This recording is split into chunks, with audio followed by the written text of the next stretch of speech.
नमस्कार मित्रांनो, हे आपल्या वावरात चालू बा हार्वेस्टर. तर हे हार्वेस्टर फक्त एक दांड्याचीच कुट्टी करतं, बाकी काही नाही. तर 4500 रुपये एकरनं आमचं आता हे चालू आहे. तर आता बघूया ज्यांना हे परवडतं का बरं आपल्याला. ते यात धोरण का काही शेतकऱ्या धोरण झाले परवडत तर नाही ते हिशोबानं, पण मग आता नावीलाच झाला शेतकऱ्याला. कसं आता शेतकऱ्याचं म्हणजे खूप अवघड परिस्थिती झाली सध्याच्या स्थितीमध्ये.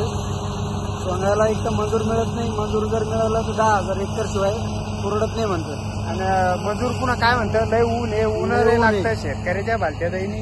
आता हे सारीच्या वगैरे नावीलाच झाला. आता हार्वेस्टर बोलवून घेतलं बाणेगावच्या आमच्या मित्राचं पडवचं आणि सुरुवात केली. 2 एकर आहे, 2 एकरचे आमचे आता 4,500 9,000 रुपये जाणारच. त्याला नावीलाच झाला. त्याच्यामुळे आता एवढं कुटी करून घ्यायची. एक आमचे शेतकरी आहे, खूप नाराज आहेत ते. काय झालं कोणते बोलत बी नाही, काही नाही. बघू शकता मित्रांनो. पण आपला मित्र एक जिगरी आहे, बाकी काही नाही, नवीन आहे थोडस, तरी बोलू शकते ते परवडतं बरं आपल्याला. हे नाही ते मला असतात ते काय अडचण नाही. ओके. तर आता बघू शकता मित्रांनो, हे झालंय वावर. हे शेतीसाठी म्हणजे चांगलं आहे, उपयोगी आहे. कुटी झाली म्हणजे त्याच्यात कुंजलेलं खत होतं आणि पुढच्या पिकासाठी हे उपयोगी आहे.